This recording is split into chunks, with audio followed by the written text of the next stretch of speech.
जाए के ना मन करे तोहरा से दूर हो, पैसे के कारण बानी बानी मजबूर हो।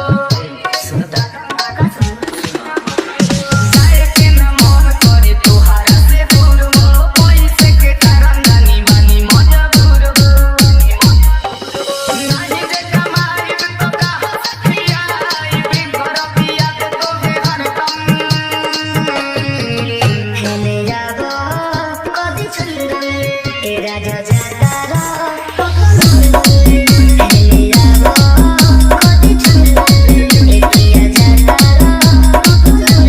तुम्हार का नाम है? डीजे फूलचंद कहाँ घर है? नेवरी गौड़ा चौराहा, नेवरी गौड़ा चौराहा, जिला बलरामपुर यूपी 47, जिला बलरामपुर यूपी 47।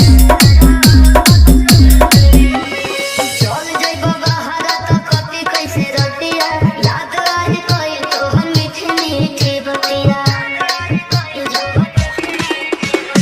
हे मोटा मोरी रानी हम के सतावता, कथी करे कुछो अब समझे ना आवता। बतिया के मानो नहीं जीते तू तारा, घर पे फोन तोहे हरदम। हेले जागो कदी चंदन ए राजा जातारा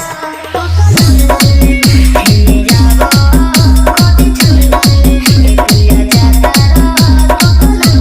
तुम्हार का नाम है?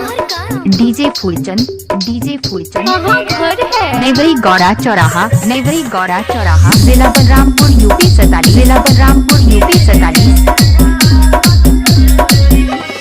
जातारा का जाय पिया ठीक से कमाई हो, कौनो सवात से न नजर लड़ाई हो।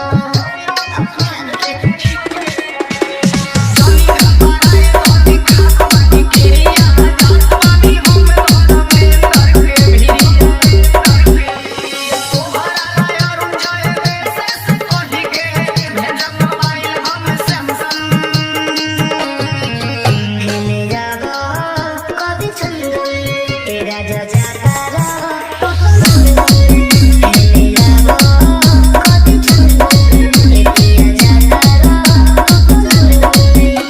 डीजे फूलचंद, नेवरी गौड़ा चौराहा, नेवरी गौड़ा चौराहा।